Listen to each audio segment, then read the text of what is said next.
أعوذ بالله من الشيطان الرجيم بسم الله الرحمن الرحيم إن المسلمين والمسلمات والمؤمنين والمؤمنات والقانتين والقانتات والصادقين والصادقات والصابرين والصابرات والخاشعين والخاشعات والمتصدقين والمتصدقات والصائمين والصائمات والحافظين فروجهم والحافظات والذاكرين الله كثيرا والذاكرات أعد الله لهم مغفرة وأجرا عظيما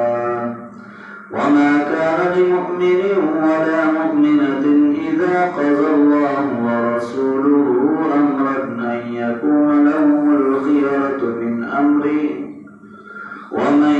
يعص الله ورسوله فقد ضل ضلالا مبينا. صدق الله العظيم.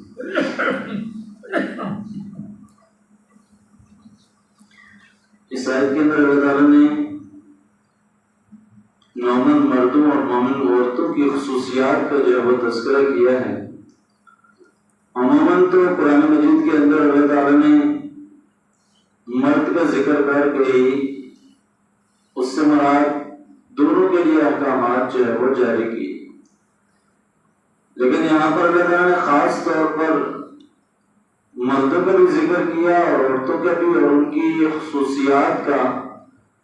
کہ جو کہ اللہ تعالیٰ کے ہاں مقبولیت کا درجہ رکھتے ہیں. تو اس لیے الگ سے ان کا جو ہے وہ تذکرہ کیا کہ تاکہ عورتوں کا ان کو بھی جو ہے وہ اس حوالے سے واضح طور پر بتا دیا کہ یہ خصوصیات جن مردوں اور عورتوں کے اندر ہوں گی تو وہ اللہ کے ہاں ان کے لیے جو ہے وہ مغفرت بھی ہے اور بڑا اجر بھی.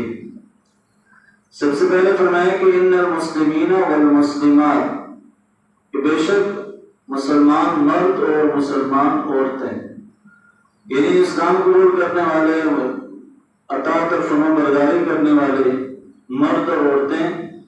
والمؤمنین والمؤمنات، اور مومن مرد اور مومن عورتیں. جس طرح مسلم اور مومن کے اندر مختلف جو ہے فرق واضح کیا گیا ہے کہ مسلمان تو وہ ہے کہ جو اللہ اور اس کے رسول کو مانے، اور اس طرح مومن اس کو کہا گیا کہ جو اللہ اور اس کے رسول کی ہر بات پر عمل کرے، اس کو مانے، یعنی ہر بات کو ماننے والا. جس طرح مسلمان تو کلمہ پڑھنے والے تو بے شمار ہیں، لیکن مومن کے درجے تک پہنچنے کے لیے اللہ کے ہر حکم کو ماننا، اللہ کے ہر احکامات کو ماننا ضروری ہے. تب جا کر وہ، یعنی مسلمان تو وہ ہے کہ جو اللہ کو مانے، اور مومن وہ ہے کہ جو اللہ کی مانے، یعنی اللہ کے ہر حکم کو ماننے والا، یعنی اپنی مرضی کرنے والا نہیں بلکہ تمام احکامات کے اندر اللہ اور اس کے رسول کی بات کو سر تسلیم خم کرنے والا، ماننے والا. والقانتین والقانتات، اور اس طرح فرمانبردار مرد اور عورتیں، یعنی جو اللہ کے احکامات کی فرمانبرداری کرنے والے ہیں، اس کو ماننے والے ہیں. والصادقین والصادقات، اور اس طرح راست باز سچے مرد اور سچی عورتیں. یعنی سچائی سے مراد صرف اپنی زبان کی سچائی نہیں ہے بلکہ زبان کے ساتھ ساتھ عمل کی سچائی بھی. یعنی ایک بندہ یہ نہیں ہے کہ زبان سے وہ اچھی باتیں کرتا ہو لیکن اس کا عمل کچھ اور ہو، بلکہ سچ اصل میں یہ ہے کہ جو اس کی زبان سے نکل رہا ہے اس کا عمل بھی اس چیز کی گواہی دے، اور وہی جو ہے وہ اسی بات کو کرنے والا ہو. اور ظاہر ہے جو سچ بولنے والا مرد ہے، عورتیں ہیں، ان کے لیے اللہ تعالیٰ نے بے شمار جو ہے احکامات، فضائل جو بیان کیے ہیں. یعنی حقیقی معنوں کے اندر کے کسی بھی معاملے کے اندر ہے تو وہاں پر وہ سچائی کا جو ہے وہ سہارا لے، اللہ اور اس کے رسول کے احکامات کے مطابق چلے. ورنہ جو جھوٹ بولنے والا ہے، حقیقت کو چھپانے والا ہے، تو ان لوگوں کے اوپر اللہ تعالیٰ نے جو ہے وہ لعنت کی ہے کہ لعنت اللہ علی الکاذبین، کہ جھوٹ بولنے والوں پر اللہ کی لعنت ہے. تو گویا سچ بولنے والا، راست بازی اختیار کرنے والا، سچائی اختیار کرنے والا مرد ہے یا عورتیں ہیں. والصابرین والصابرات، اور اسی طرح صبر کرنے والا مرد اور صبر کرنے والی عورتیں. ان اللہ مع الصابرین، کہ بے شک اللہ تعالیٰ صبر کرنے والوں کے ساتھ ہے. اہل ایمان کو ظاہر زندگی کے اندر اس کو طرح طرح کی مشکلات، پریشانیوں کا سامنا کرنا پڑے گا، لیکن حقیقی معنوں کے اندر مومن وہ ہے کہ جو صبر کرے، جو صبر سے کام لے اور بے صبری کا مظاہرہ نہ کرے.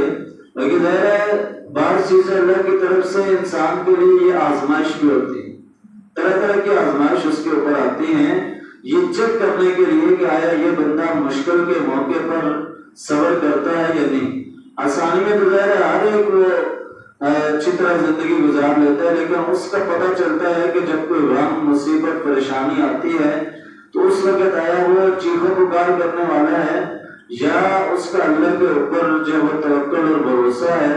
اور وہ صبر کرتا ہے. تو ظاہر ہے صبر کرنے والوں کے لیے اللہ نے بڑے اجر کا جو ہے اعلان کیا ہے. انما یوفی الصابرون اجرهم بغیر حساب، کہ اللہ تعالیٰ صبر کرنے والوں کو بے حساب اجر جو ہے وہ اجر سے نوازے گا. تو ظاہر قرآن مجید کے اندر صبر کرنے کی بڑی فضیلت بھی آئی ہے، اور نبی صلی اللہ علیہ وسلم کی زندگی، صحابہ کرام کی زندگی ہمارے سامنے ہے کہ ان کے اوپر کتنی مصیبتیں، پریشانیاں آئی، لیکن اس کے باوجود بھی جو ہے وہ صبر کے ساتھ جو ہے وہ چلتے رہے. کئی کئی دن تک فاقے لگے لیکن کبھی شکوہ اور شکایت نہیں کیے. آج کیا ہمارے اندر، ہم اپنے آپ کو مسلمان کہلانے کے باوجود بھی کیا ہمارے اندر اتنا صبر اور استقامت ہے یا نہیں؟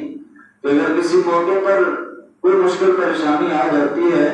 تو اس کا بہترین جو حل اللہ تعالیٰ نے بتایا ہے کہ یا ایھا الذین آمنوا استعینوا بالصبر والصلاۃ،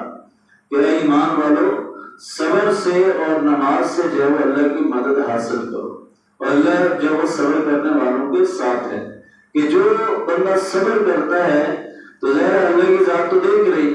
اللہ تو بندے کی نیت کو جانتا ہے، تو وہ جب صبر کرتا ہے تو اللہ کا ساتھ جو ہے وہ اس کو ضرور نصیب ہوتا ہے. والخاشعین والخاشعات، اور اس طرح خشوع کرنے والے، عاجزی اختیار کرنے والے مرد اور عاجزی اختیار کرنے والی عورتیں. مراد یہ ہے کہ غرور، تکبر، ان چیزوں سے بچنا. اللہ کو عاجزی پسند ہے، اور اس طرح جو اہل ایمان کی ایک صفت بیان کی گئی ہے کہ الذین هم فی صلاتہم خاشعون، کہ اپنی نمازوں میں خشوع اور خضوع اختیار کرتے ہیں. کہ نماز صحیح یکسوئی کے ساتھ پڑھنا، نماز کو پورے اہتمام کے ساتھ پڑھنا، اور کسی بھی معاملے کے اندر انسان کو تکبر اور ان ساری چیزوں سے جو ہے وہ بچنا چاہیے. والمتصدقین والمتصدقات، اور اس طرح صدقہ کرنے والے مرد اور صدقہ کرنے والی عورتیں. یعنی صدقہ یہ ہے کہ اللہ کے راستے میں خرچ کرنا، جو اللہ نے دیا ہوا ہے اسی سے جو اللہ کے راستے میں خرچ کرنا، تاکہ اس کے دل سے جو مال کی محبت ہے، دنیا کی محبت ہے، وہ نکل جائے. اور متقین کے صرف یہ بھی بیان کی گئی ہے کہ مما رزقناہم ينفقون، کہ جو ہم نے ان کو رزق دیا وہ اس میں سے خرچ کرتے ہیں. یعنی اللہ نے انسان کو جو کچھ دیا ہے یہ اللہ کی طرف سے ہی. انسان دنیا کے اندر خالی ہاتھ آیا تھا اور خالی ہاتھ جائے گا، لیکن جو دنیا کے اندر رہ کر اس نے محنت مزدوری کی، جو اللہ نے اس کو کامیابیاں دی، جو اللہ نے مال و دولت دیا ہے، تو اب اس مال و دولت کو سنبھال کر رکھے گا تو کل یہی اس کے لیے وبال بنے گا.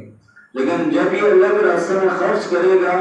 تو یہی مال و دولت خرچ کرنا اس کے لیے کامیابی کی علامت بھی بنے گی. اور ظاہر ہے صدقہ جو ہے وہ بلاؤں کو ٹالتا ہے، مصیبتوں کو ٹالتا ہے،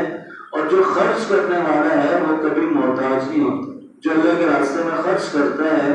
چاہے کوئی بھی، اگر اس کے اندر کوئی صلاحیت ہے، کوئی اور چیز ہے، اس کو اللہ نے مال و دولت دیا ہے، تو جتنا خرچ کرے گا یہ تو اللہ کا وعدہ ہے کہ اس سے کئی گنا بڑھا چڑھا کر اس کو آخرت کے اندر تو ملے گا ہی، لیکن دنیا کے اندر بھی اس کا اثر جو ہے اس کو نظر آئے گا. اس لیے دونوں کا ذکر کیا کہ صدقہ کرنے والے مرد ہیں، عورتیں ہیں. ظاہر اگر کوئی عورت ہے اس کو بھی اللہ تعالیٰ نے مال و دولت سے نوازا ہے اور وہ بھی اللہ کے راستے میں خرچ کرنے والی ہے، تو اس کا اجر بھی اللہ کے ہاں جو ہے بے شمار ہے. والصائمین والصائمات، اور اسی طرح روزہ رکھنے والے مرد اور روزہ رکھنے والی عورتیں، یعنی ایک تو فرضی روزے ہیں وہ تو ظاہر سب نے رکھنے ہیں، اس کے علاوہ نوافل روزوں کا بھی اہتمام کرنے والے مرد اور عورتیں، ان کے لیے اللہ تعالیٰ نے اجر جو ہے وہ تیار کر رکھا ہے۔ والحافظین فروجہم والحافظات، اور اسی طرح اپنی شرمگاہوں کی حفاظت کرنے والے مرد اور عورتیں، یعنی کسی بھی حرام کام کی طرف نہ جانا، یعنی زنا کی طرف، کسی اور برائی کے کام کی طرف، یعنی اس سے جو بچنے والے مرد اور عورتیں ہیں۔ اب ظاہر نبی صلی اللہ علیہ وسلم نے ایک حدیث کے اندر اس بات کی بھی ضمانت دی کہ جو مجھے 2 چیزوں کی ضمانت دے گا میں اس کو جنت کی ضمانت دیتا ہوں۔ وہ 2 چیزیں کیا تھیں کہ ایک زبان کی حفاظت اور دوسرا شرمگاہ کی حفاظت، کہ جو ان 2 چیزوں کی ضمانت دیتا ہے تو میں اسے جو ہے وہ جنت کی ضمانت دیتا ہوں۔ کہ انسان زیادہ رکھتے ہیں گناہ جو وہ زبان سے کرتا ہے، اور اسی طرح جو وہ برائی بے حیائی کی طرف جاتا ہے، تو اس لیے جو ان چیزوں کی حفاظت کرنے والے ہیں ان کے لیے اللہ تعالیٰ نے اجر رکھا ہے۔ والذاکرین اللہ کثیرا والذاکرات، اور اس طرح ذکر کرنے والے مرد اور ذکر کرنے والی عورتیں، یعنی ذکر سے مراد اللہ کو یاد کرنا، کہ اللہ تعالیٰ کی یاد، اللہ کی یاد اس وقت اس کے دل کے اندر ہو، چلتے پھرتے اٹھتے بیٹھتے ہر وقت اللہ کو یاد کرتا ہو۔ اور اس طرح نماز، قرآن کی تلاوت، یہ اللہ کو یاد کرنے کا بہترین ذریعہ ہے۔ اور اس کے علاوہ دیگر جو اذکار ہیں قرآن و حدیث کے اندر بیان ہوئے ہیں، ان اذکار کو جو وہ کرنا، اور قیامت والے دن ظاہر ہے اللہ تعالیٰ ذکر کرنے والوں کے لیے خاص طور پر جو ہے ان کو جو ہے وہ جنت کے اندر انعامات سے جو ہے وہ نوازا جائے گا۔ اور جو ظاہر ہر وقت جو اللہ کی یاد جس دل کے اندر ہوگی تو اللہ تعالیٰ اس کے اوپر بے شمار انعامات جو ہے وہ نازل کرے گا۔ اعد اللہ لہم مغفرۃ واجرا عظیما، اللہ تعالیٰ نے ان لوگوں کے لیے مغفرت اور اجر عظیم، بڑا اجر جو ہے وہ تیار کر رکھا ہے۔ اللہ ہمیں بھی ان لوگوں کے اندر شامل فرمائے کہ یہ جو خصوصیات ہے، ظاہر ہے یہ 8-10 خصوصیات ہیں کہ یہ بے شمار، یعنی ہمیں یہ سوچنا چاہیے کہ یہ جو خصوصیات ہم نے پڑھی ہیں، یہ خصوصیات ہمارے اندر کون کون سی ہیں اور کس کس چیز کے اندر کمی ہے۔ اگر جن چیزوں کے اندر کمی ہے تو ہمیں یہ کوشش کرنی چاہیے کہ یہ خصوصیات اپنے اندر جو ہے وہ ان کو لانے کی کوشش کریں، تاکہ اللہ تعالیٰ نے جو اعلان کیا ہے کہ مغفرت کا اعلان ہے، کہ اللہ تعالیٰ نے ان کے لیے بخشش کا اعلان کیا ہے، کہ جو ایسے لوگ، ایسے مرد اور عورتیں ہیں ان کے لیے بخشش کا اعلان ہے اور بڑے اجر کا جو وہ وعدہ ہے۔ بڑے اجر سے مراد، اجر عظیم سے مراد جو جنت اور اس کی نعمتیں ہیں۔ دنیا کے اندر بھی ان لوگوں کے لیے آسانی ہوگی، لیکن آخرت کے اندر جو آسانیاں ہیں، جو اللہ نے نعمتیں تیار کر رکھی ہیں، وہ وہاں پر ان لوگوں کے حصے میں آئیں گی۔ اس لیے اللہ تعالیٰ سے ہمیں یہ دعا بھی کرنی چاہیے کہ اللہ ہمیں بھی ان لوگوں کے اندر شامل فرما، ہمارے اندر بھی وہ خصوصیات آ جائیں کہ جن کے اللہ نے یہ وعدہ کیا ہے، وہ وعدہ جو ہے وہ ہمارے لیے بھی ہو، اور ہم بھی زیادہ سے زیادہ ان تمام کاموں کو کریں کہ جو 8-10 خصوصیات یہاں پر ذکر ہوئی ہیں۔ اللہ تعالیٰ ہمیں عمل کی توفیق عطا فرمائے۔